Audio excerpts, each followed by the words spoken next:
Dark Night of the Soul. By St. John the Cross. Book 2. Chapter 2. Other imperfections of these proficient. 1. The imperfections in these proficient are of two kinds, habitual and actual. The habitual are the imperfect affections and habits still remaining like roots in the spirit, for the sensory purgation could not reach the spirit. The difference between the two purgation is like the difference between pulling up roots, or cutting off a branch, rubbing out a fresh stain or an old, deeply embedded one. As we said, the purgation of the senses is only the gate, to and beginning of the contemplation, that leads to the purgation of spirit. This sensitive purgation, as we also explained, serves more for the accommodation of the senses, to the spirit than for the union of the spirit with God. The stains of the old self still linger in the spirit, although they may not be apparent or perceptible. If these are not wiped away by the use of the soap, and strong lye of this purgative night, the spirit will be unable to reach the purity of divine union. 2. These proficient also have the habitude mentis, the natural dullness everyone contracts through sin, and a distracted and inattentive spirit. The spirit must be illumined, clarified, and recollected by means of the hardships and conflicts of this night. All those who have not passed beyond the state of proficient possess these habitual imperfections that cannot, as we said, coexist with the perfect state of the union of love. 3. Not all these proficient fall into actual imperfections in the same way. Some encounter greater difficulties and dangers than those we mentioned, for their experience of these goods, in the senses is so exterior and easily come by. They receive an abundance of spiritual communications and apprehensions, in the sensory and spiritual parts of their souls, and frequently behold, imaginative and spiritual visions. All of this as well as other delightful feelings, are the lot of those who are in this state, and a soul is often tricked, through them by its own fantasy as well as by the devil.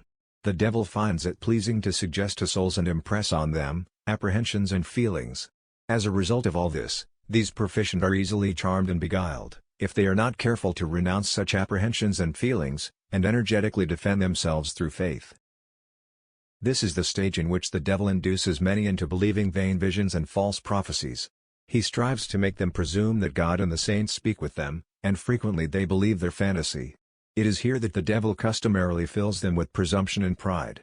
Drawn by vanity and arrogance, they allow themselves to be seen in exterior acts of apparent holiness, such as raptures and other exhibitions. They become audacious with God and lose holy fear, which is the key to and guardian of all the virtues. Illusions and deceptions so multiply in some, and they become so inveterate in them, that it is very doubtful whether they will return to the pure road of virtue and authentic spirituality.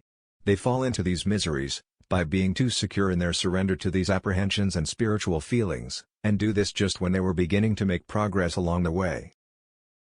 4. So much could be said about the imperfections of these proficient and of how irremediable they are. Since proficient think their blessings are more spiritual than formerly, that I desire to pass over the matter. I only assert, in order to establish the necessity of the spiritual night, the purgation, for anyone who is to advance, that no proficient, however strenuous their efforts, will avoid many of these natural affections and imperfect habits. These must be purified before one may pass on to divine union. 5. Furthermore, to repeat what was said above, these spiritual communications cannot be so intense, so pure, and so vigorous as is requisite for this union, because the lower part of the soul still shares in them. Thus, to reach union, the soul must enter the second night of the spirit. In this night both the sensory and spiritual parts are despoiled of all these apprehensions and delights, and the soul is made to walk in dark and pure faith, which is the proper and adequate means to divine union, as God says through Hosea, I will espouse you, unite you, to me through faith. Hosea 2:20. Next video, Book 2, Chapter 3. Thanks.